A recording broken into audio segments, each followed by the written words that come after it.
ni Lelay. At meron din mga aso, meron silang dalang sidecar. At maraming beses na po nating na-vlog yun.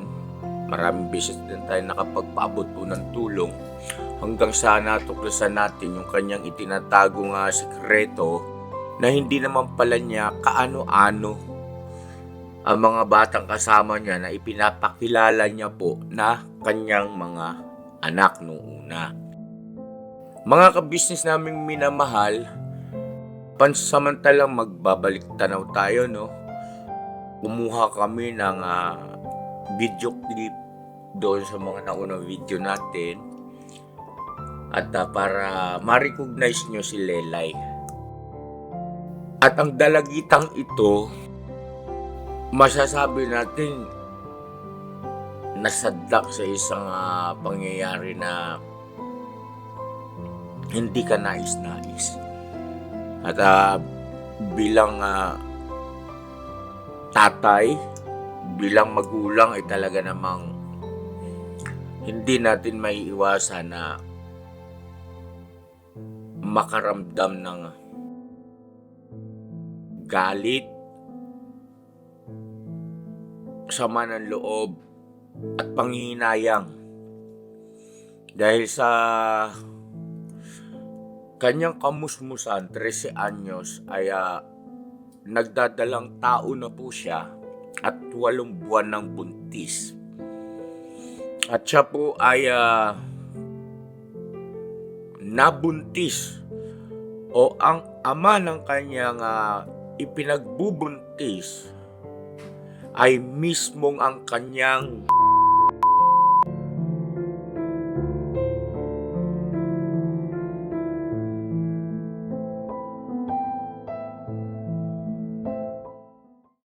Mapagpalang araw po sa ating lahat, mga ka-business naming minamahal.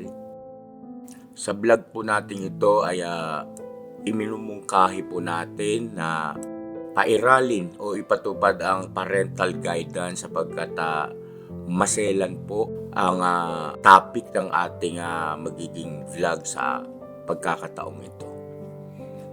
Mga ka-business naming minamahal, ang dalagitang nakikita niyo po, siya po si Lelay. Si Lelay ang ipinakilala ni Mario na kanyang anak na panganay. Si Mario po, mga ka-business, ay ang natulungan natin na meron siyang mga kasamang mga bata, no? Ayun nga, yung mga kapatid niya ni Lelay. At meron din mga aso, meron silang dalang sidecar. At maraming beses na po nating na-vlog yun. Maraming beses din tayo nakapagpaabot po ng tulong hanggang sa natuklasan natin yung kanyang itinatagong sikreto na hindi naman pala niya kaano-ano ang mga batang kasama niya na ipinapakilala niya po na kanyang mga anak nung una. Mga ka-business naming minamahal, pansamantalang magbabalik tanaw tayo, no? Kumuha kami ng video clip doon sa mga naunang video natin at para ma-recognize nyo si Lelay. At ang dalagitang ito, masasabi natin nasadlak sa isang pangyayari na hindi ka nais-nais. At bilang tatay, bilang magulang ay talaga namang hindi natin maiiwasan na makaramdam ng galit, sama ng loob at panghihinayang dahil sa kanyang kamusmusan, 13 anyos, ay nagdadalang tao na po siya at 8 buwan ng buntis. At siya po ay nabuntis o ang ama ng kanyang ipinagbubuntis ay mismong ang kanyang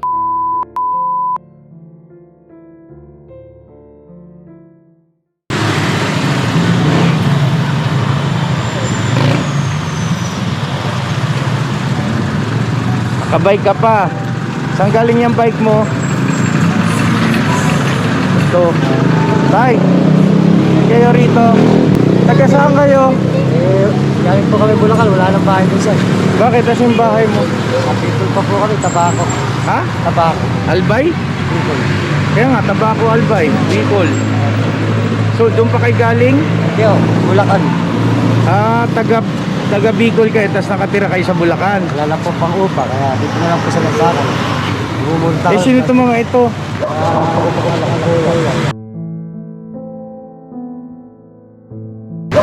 Alak po yan. Anak mo itong mga to? Sino panganay? Yan po. Ito? Ito. Ito pala. Ang pangalan mo na? Lelay. Ha? Lelay. Ito si Lelay. Nung unang pagkakataon na nakilala po natin siya mga ka-business. At kapansin-pansin na siya masiglang bata. Pero ngayon, ay ibang-iba na yung kanyang mga gawi at ikinikilos. Inay? Ang cute mo ah. So yan mga ka-business naming minamahal, nandito po si Ate Monet at yung kanyang anak na si pwedeng magpakilala ka sa ating mga viewers. Anong pangalan mo na? Ilang taong ka na, nak?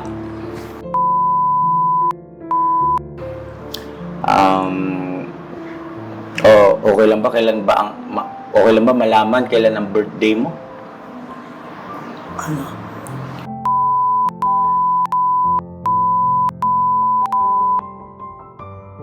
Ayan. Ate Monet, ang palayaw niya ay May, tama ba? Lelay. Alelay, ayun. Mga ka-business naming minamahal, si Lelay po, kung naalala nyo, siya yung dalagita na kasama ni Mario na natulungan din po natin na maraming kasamang mga aso. Kung hindi ako nagkakamali, 3 yata ang aso na kasama niyo o 2. Ilang aso ba yung dala-dala niyo na naka-sidecar? 3 po. 3, ayun, oo. Meron silang sidecar, tapos may mga kasama pa siya mga batang maliliit that time. At yun po ay mga kapatid niya naman. Ngayon si Lelay ay paglipas ng ilang taon ba, Ate Monet? 2002 po yata tayo nung lumaya po ako. 2002 po. So, 2022. more or less mga 2 taon. Mahigit na po. Mm. Na hindi tayo nagkikita. At dahil nga po, nagdaos ako ng aking birthday at minabuti po namin na lahat ng mga natulungan noon at saka sa kasalukuyan ay maimbitahan, makasama namin na magkaroon ng salo-salo, magkita-kita, magkakamustahan. Si Ate Monet ay napagtiyagaan ng ating mga kagwang nahanap, no? At pasintabi sa inyo mga ka-business, ang totoo niya na talagang nung nakita ko si Lelay ay hindi ko maiwasang, alam mo yun, panghihinayang bilang isang tatay rin na nakita kong ganito ang kalagayan ng isang anyos na ngayon ay nagdadalang tao. At ilang buwan ang tiyan mo, anak? 8 po. 8 buwan na. Napahilot ng ba to, Ate Ninette? Opo, nagpapacheck up po. Ate Monet pala. Sorry, pasensya na. Napacheck up na. Opo, ultrasound din po. So, ibig sabihin, ang magiging kabuanan mo ay sa October 28 po. October 28. Kaso yun na lang ako nung sa bata na. At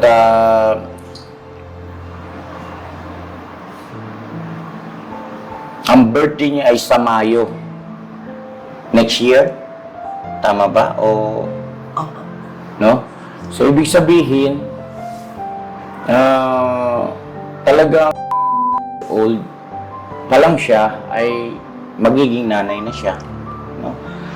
Ate Monet, pasensya ka na ha. At salamat sa pagpapaunlak at hindi biro ang ganitong mga sitwasyon ng mga kabataan. Salamat sa pagtitiwala. Pero bago yon ay gusto ko lang linawin, no, Ate Monet, tayo ay naka-video at yan ay ma-upload sa ating YouTube channel sa Business Official. Ito ba'y bukal sa puso ninyong mag-ina na makausap po kayo ng ganito? Opo. Sobrang bukal po sa puso namin na magpa-interview po o magpa-vlog sa inyo. Hindi kayo lang po talaga yung pagkakatiwalaan namin. Wala na po iba. Ikaw na.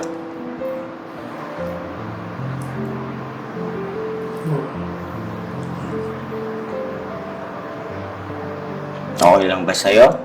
Ha? Kasi ganito yon,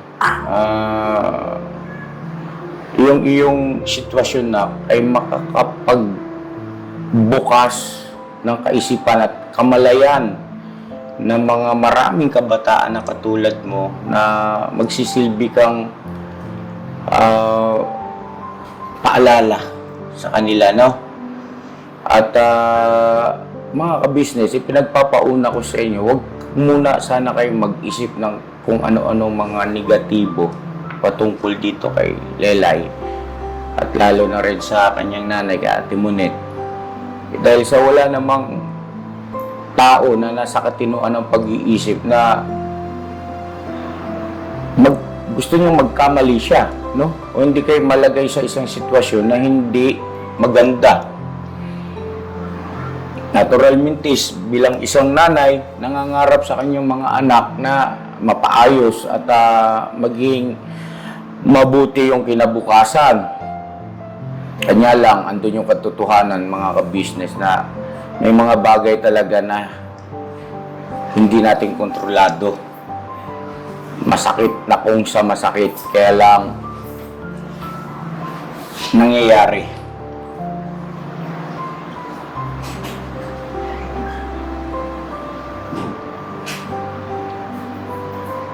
Ate Monet, anong nararamdaman mo simula nung nalaman mo na si Lelay ay nagdadalang tao? Kung hindi ako nagkakamali, siya 12 pa lang nun. Ano lang po, ano malaman. Bali po, 6 months na po yata yung siya niya nung nalaman ko nagdadalang tao po siya.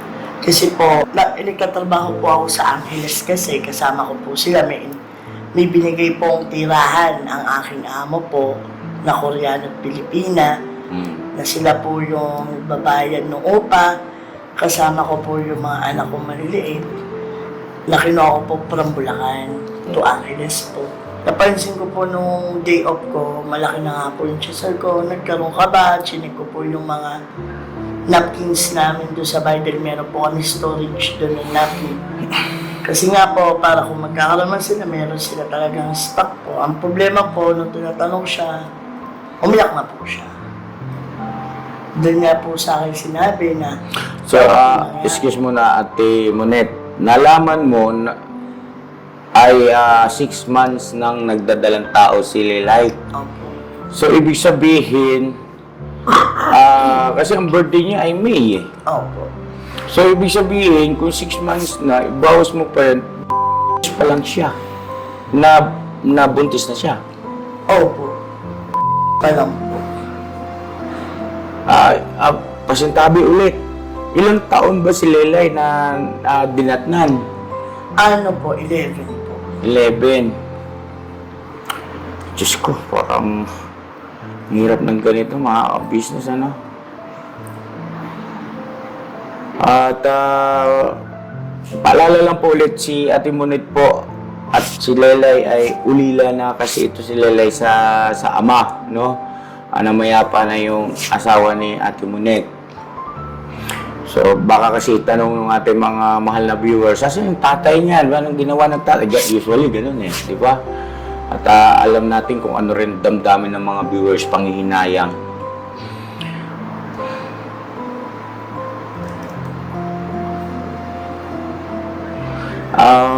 Hindi ko alam kung tama ba ito na itanong ko na ano ba nangyari or nasa inyo, no? Sa pagsumikap ko pong itaguyod talaga, pumasok po akong housekeeper sa Korean Town po. Housekeeper po ako nung mag-asawang Koreano at Pilipina po na bali po pamangkin po nung dati namin kapitan sa Bambang. Na talagang hindi naman po ako pinabayaan ng aming kapitan hanggang sa huli. Kahit wala na po sa serbisyo, tinulungan niya ako umangat na. Sa pag-aangat ko pong kumita na mas malaki, na maging maayos po yung pag-aaral nila, matugunan ko po yung mga pangangailangan nila magkakapatid. Iniiwan ko po sila sa pangangalaga po na nakakatanda nilang kapatid. Okay. Anak niyo rin po yun, Ate Monet. Opo, siya po yung kasama niyo kumuha sa kanila. Kung natatandaan niyo po, kayo po yung magkakasama po nung kinuha po sila sa Novaliches Backer. Kung hindi ako nagkakamali, ang pangalan niya ay si...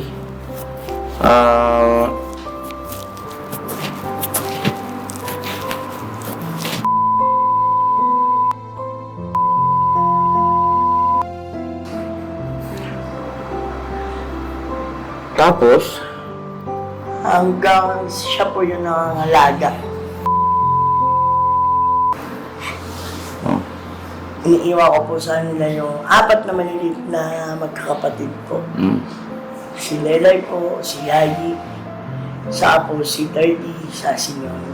Actually po, masahit man po sa amin, hindi lang naman po siya ang nagkaganyan na anak ko. Maski po si may atem na late na po nung nagsalita sila sa akin. Kung sa ano ko po, July 19 po nung nagsabi sila sa akin na gano'n na po yung nangyari. Na sitwasyon niya po, buntis na rin siya.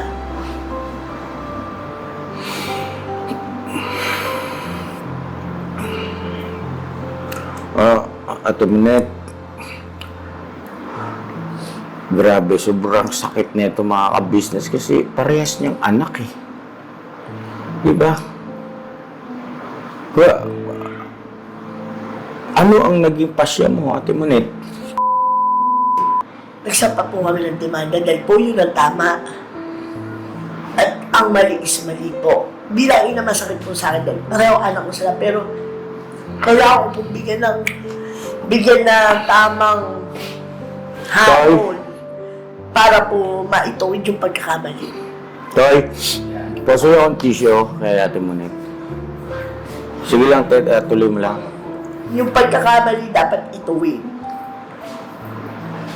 Nagkausap na Hindi ba ko kayo? po kasi maisip kung bakit nangyari. Dahil At saka, sa dami ng tao na nakasalamuha, inampun ko po buhat nung magkahiwa-hiwalay po tayo, marami po akong mga batang inampun, lalaki, babae, na tumitira sa bahay ko. Pero walang ginawang masama sa mga anak ko. Pero bakit yung taong mismo pinagkakatiwala ako nagawa yun? at anak mo siya? Magkapatid po sila sa akin na po, ina po. Iba po yung ama. Okay. Oo, pero anak mo siya. Anak ko pa rin. Kumbaga,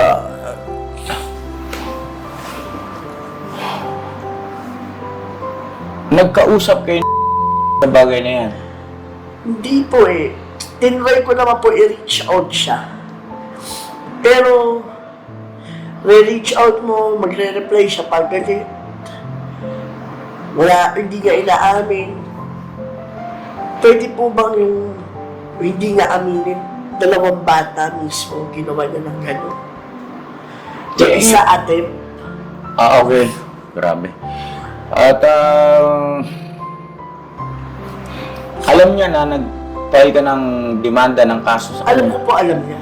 Kasi naman po, Ano nangyari? kasasampa lang po nun eh. Nag-aantay na lang po kami ng warrant. Bali po, Dumaan na sa piskalya. opo, na ano na po namin sa Malolos po. Hawak na po siya ng piskal. Nag-aantay. Pagkaalam ko po nasa pande. Tsaka isa pa, hindi naman sa pag-ano, may asawa siya, di ba? Meron po. At kasama rin nila. Opo. Intindi. Mga ka-business, pasensya na kayo. Ngayon lang po kasi ako naka-encounter ng ganitong sitwasyon o ibig sabihin ganitong kaso, no? Ganitong pangyayari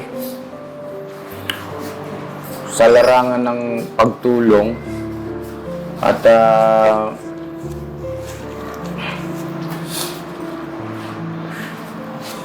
ewan ko, hindi ko lubos maisip eh. Kung halimbawa ikaw si Ate Monet, paano mo dadalhin yung ganyang sitwasyon, mga ganyang tapos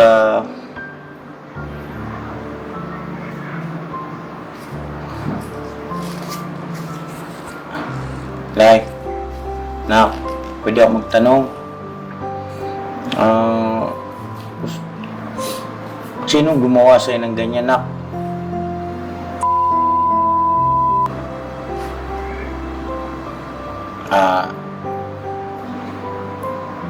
Ilang beses?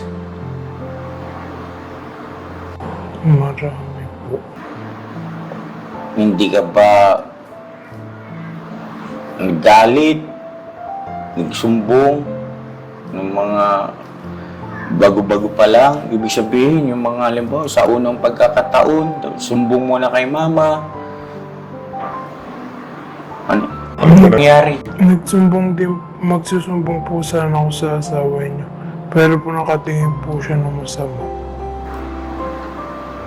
At yung mga panahon na yon, yun yung kinikwento ni Ate Monet na wala siya sa piling niya dahil naghahanap buhay. Tama ba ako? Sakit. Anong sinabi niya sa'yo? Wag po kami magsusumbong kahit kanino. Bakit daw? Bubugbugin niya daw po kami.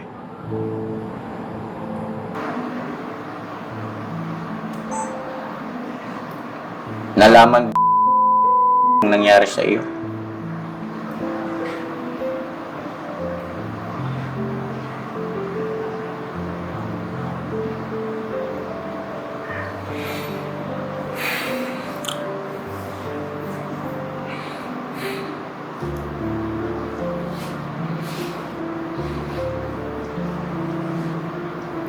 Anong gusto mong mangyari? Ipapakulong po.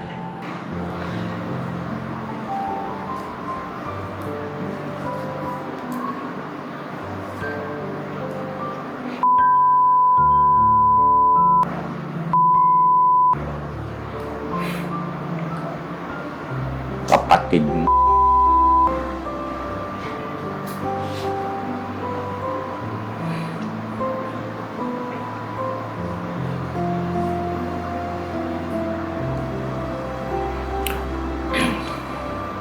Ate Monet, pasensya na ako kayo At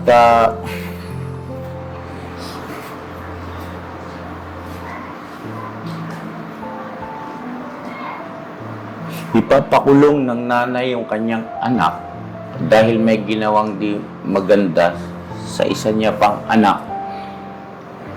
At hindi maganda, immoral. Di mo ba?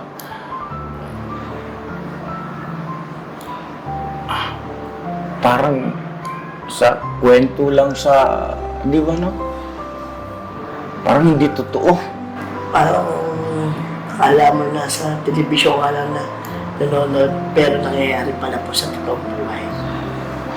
Mga kabisnes naming minamahal, ang pangyayaring ito ay sana magsilbing paalala at ika nga ay yung mga magulang na masyadong kampante, na wala kayo sa piling ng inyong mga anak, at lalo pa nga't ganito, halimbawa ay nagdadalaga na yung inyong anak at sila na magkakapatid ang iniiwanan ninyo, at eto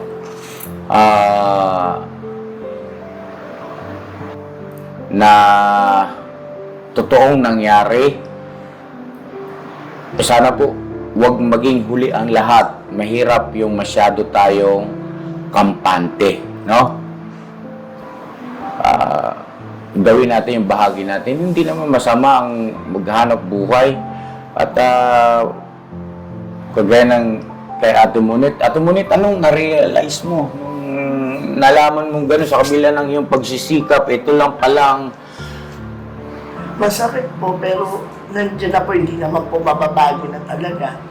Pinilit ko pong tanggapin, saka itama po yung dapat itama. Kahit na marami pong mga tao, hinusgahan po yung anak ko, hinusgahan ko.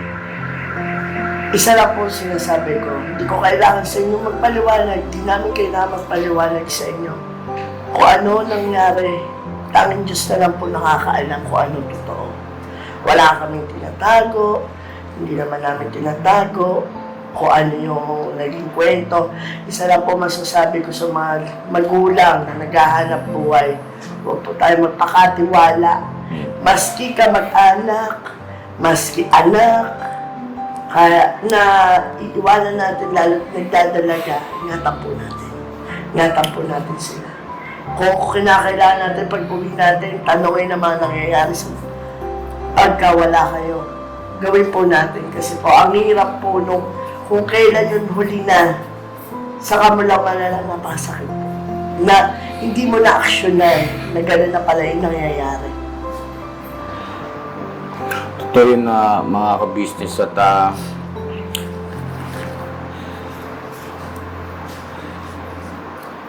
paano plano ninyong mag-ina? Halimbawa na iluwal na itong sanggol, anak ni Elay, mag-aaral pa ba siya ulit? Dire-diretso pa rin po yung pag-aaral niya.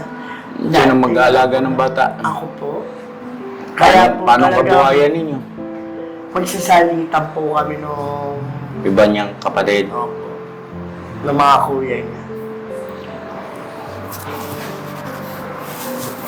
Sa ngayon po, ayaw nila akong pagtrabahuin dahil si Kiko naman po yung nagtatrabaho, si Ninot nagtatrabaho. Sa ngayon, ang gusto nila focus, mag-focus Galit na po galit yung mga kuya niya kay sila Kiko. Opo.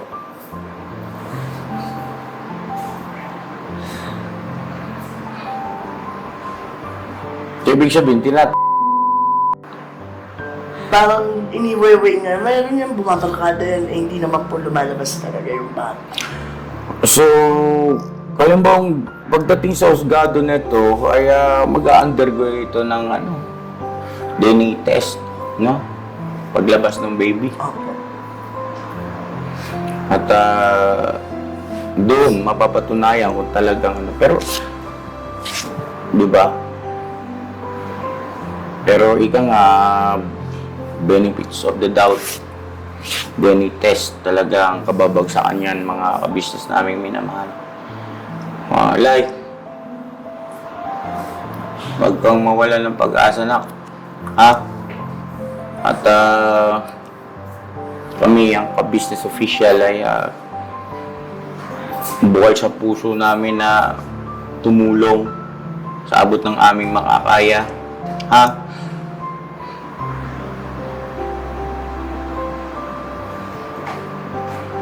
October na pala, kakabuhan ito na. Wala po, ayos. So, apo mo na yan. Ikaw na una ang apo. Actually, buntis din po yung asawa niya.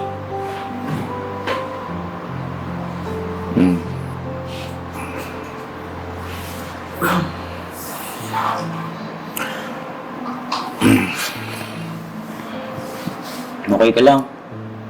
Ha? Anong madalas na napansin mo pagbabago sa kanyang ano? Naghintay, dati po kasi masigla siya lagi. Mm. Nung nangyari po yun, naging matamlay na siya, madalang na makipag-usap sa labas. Matanong ko lang kasi, Monet, ano mo na ba siya? Yung tawag nito? Napakausap mo na ba sa Opo, nag-undergo po kami na kay Ma'am therapy? Roan po. Ang tawag doon? Psychiatry. Sa ano po kami, nasa RHU po kasi po, may tinatawag po sila ngayon na programa sa mga batang maagang nagbubuntis. Mm. Yung teenage pregnancy. Isa po kami doon sa uma-attend po ngayon ng tinatawag nila po parang paano nila i-undergo yung sitwasyon nila ngayon na Parang seminar? seminar po siya na kalakip po doon yung may ano po yung isip nila na wag silang malugmok sa ganun sitwasyon. Ma-depress. Kasi ano Medyo po eh. nagbago na rin po kasi po no mga panahon po hindi siya talaga makausap ng kahit sino. Ngayon po, malabas na po siya ng bahay. Dati po, nagkukulong lang po yan. Mm. Magpapabili siya pagka hindi po talaga lalabas. Ngayon po, lumalabas na.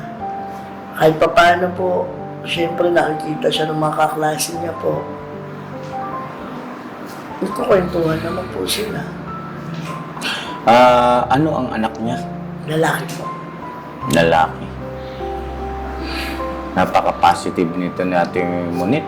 Ewan ko mga kabisa ko, pasensya na kayo ha. Pero parang hindi ako makahinga eh. Pero siya, nagagawa niyang lalaki po. Excited siya sa magiging apo niya. At ako naintindihan ko naman ano pa nga ba? Di ba? No? Sabagay, tayo, hindi pare-parehas ang kapasidad ng ating tolerance pagdating sa mga ganyang sitwasyon. Pero sana Ate Monet, tawag nito, mapanatili mo yung ganyang mo. Wala naman po kasi silang kukunan ng lakas eh. Mahina po ako. Kawawa po yung mga anak ko. Di lang naman din po siya yung kumukuha sa akin ng lakas. Apat pa po yung mga kapatid niya kumukuha rin sa akin ng lakas. Kung mawawalan po ako ng focus sa buhay, paano sila po? So, ganito, pansamantala, uwi muna kayo, no? At muli, salamat ng marami, Ate Monet, sa pagtitiwala, ha? Maraming salamat, ha? Ngayon ganito, Ate Monet, balik kayo, anumang araw na pwede kayong bumiyahe papunta sa business house at mamimili tayo ng gamit ng bata. Gusto ko kasama siya. Opo. Hanggat kaya niya pang lumakad-lakad. Tapos, sama si mama ka business, ha? Tapos, nakakainom ba siya ng yung mga Gamot na po. gatas para sa pag nagbubuntis? Gamot lang po yung na-sponsor po nung kaibigan kong doktor. Lagi po yung Merong rin yan eh. Mama, tanungin natin sa mama ka business, ha? Tapos bili kayo, ha? Bigyan na lang namin yung pambili. At saka, ano pa bang kailangan nito? Vitamins, yung gatas. Tapos, so far, yun lang naman siguro. Tapos yung paghahanda sa pagluwal ng bata, yung mga gamit. Tapos, siyempre, yung saan siya manganganak. sa provincial hospital po ng Bulacan. May kakilala ka doon. Meron. So, ibig sabihin, wala tayong problema ron. Wala naman po.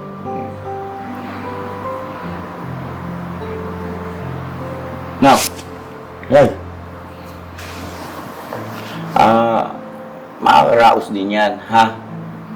At huwag kang panghinaan ng loob. Kasi minsan yung mga sitwasyon at pangyayari sa buhay natin talagang pakiwari natin, palagay natin na hindi natin lubos maisip bakit nangyari. Na para bagang nasukul ka na. Pero minsan pinipihit ng Panginoon Diyos yan eh.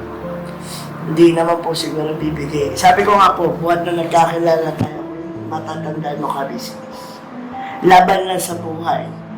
Hindi man bibigay ito ng ama kung hindi ko kakayanin at di namin kakayanin ng buong pamilya. Masakit man, pero ito na yung nakasulat, ito na yung nakatagana.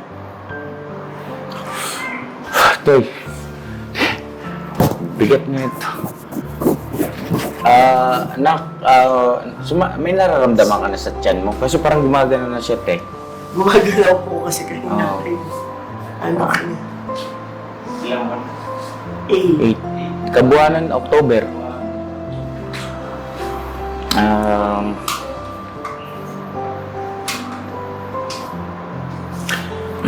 Mga ka-business, tulungan natin ito. At si Ate Monet, tulungan natin ang pamilyang ito. At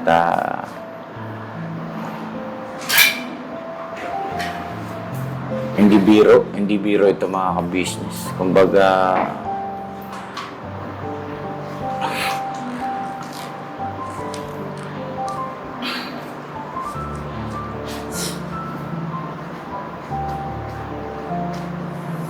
Ate Monet, pupunta rin kami sa inyo ha. Gusto kong makita ulit yung sitwasyon, kalagayan nilang mag-iina. At tulong tayo mga ka-business, tulungan natin sila. Kumbaga, lalong lumaban sa hamon ng buhay, ano. At bigyan natin ng pagkakataon. Mag-isip ka, Ate Monet, kung ano yung magandang maging hanap buhay mo na yung mga anak mo nasusubaybayan mo. Bala ko po sana siya. Kasi nga po, yung school niya, ayos lang muna po, pansamantala siya. Pag nanganak po. Sabi ko nga sa kanya, mag-isip ka ako kung kakayanin ko yung magkaroon ka lang, magtinda-tinda ka sa harap, para kahit papano, yung pangangailangan na anak mo, maibigay mo rin. Pero ako, andito pa rin, magtatrabaho pa rin ako. Pero doon na nga lang po sa malapit talaga. Kasi po, bala ko po pumasok sa Marby. Malapit lang po kasi doon sa bahay namin. Sige, sa kanila lang siguro natin pag-usapan yung mga ka-business pag nakita natin sitwasyon doon. Pero tawag nito, iminumungkahi ko po kay Ate Monet na magsimula siyang mag-YouTube, maggawa ng YouTube channel ba. Gusto ko silang tulungan at sa ganung paraan, mga ka-business ay hindi natin alam baka yun yung maging daan para, 'di ba? Kahit papaano unti-unti umangat yung kanilang kabuhayan. Pagka halimbawa niloob ng Panginoon Diyos, di ba, Ate Monet? Tapos yung content mo, kahit sa pamilya mo lang muna, tapos yung hanap buhay ninyo. Ano yan, tawag nito, madali kausap yan, yung ating mga ka-business, lalo na nakikita nila yung sitwasyon mo. Kaya lang, paalala ko lang sa'yo, bago ko pinahintulutan na magkaroon na talaga ng sariling YouTube channel ay inobserbahan muna namin na unang-una, madalas sa vlog naririnig mo bawal balat sibuyas, no? At kailangan syempre physically, mentally, spiritually prepared ka dyan. Kasi syempre, paano kung limbawang hindi nagtagumpay, no? Baka ma-depress ka. Tapos may basher pa. No? Paano naman kaya kung biglang angat ka at no? Laki nung naging revenue mo. O paano i-handle yun? Baka mamaya magbago ang puso mo, mag-ibang gawi mo, mag-ibang mindset mo. Yung mga ganong aspeto na dapat isalang-alang. At ako, mga ka-business, Yun ang aking ikinukonsidera sa pamamagitan ng aking karanasan at naobserbahan, ibinabahagi ko. Siyempre sa aking mga kagwang, so, nakita nyo naman kung paano ko sila tinraining muna. At nung panatag na loob ko, pwede na ito, yan. Kasi po, hindi biro-biro yan, hindi basta-basta yan, pag-YouTube na yan. Maraming aspeto ang dapat isaalang-alang dyan. Kailang handa ka riyan, no? So yun, maraming salamat po. May gusto kang sabihin na sa ating ano? May gusto kang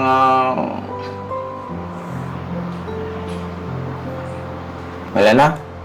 Ha? Namalungkot, sige na. At hindi kami magpapabaya ni Mama ka-business. Ate, please. Maraming salamat una po sa taas. Pangalawa po, nakarating po kami sa kaarawan nyo Thank you so na much. hindi rin po namin inaasahan na magiging ganito ang sitwasyon. Pero alam ko naman po na kahit pa paano po nandyan po kayo, natutulungan ako kung paano ko po iaayos ulit buhay nila. Saka po, bago nyo po kami husgahan, sana po, huwag din kayo dumating sa punto na mapupunta po kayo kung saan man kami ngayon nakaanga. Anong sitwasyon? Yung sitwasyon. Baka po hindi nyo po kayanin. Yun lang po, kasi napakasakit. Sobra.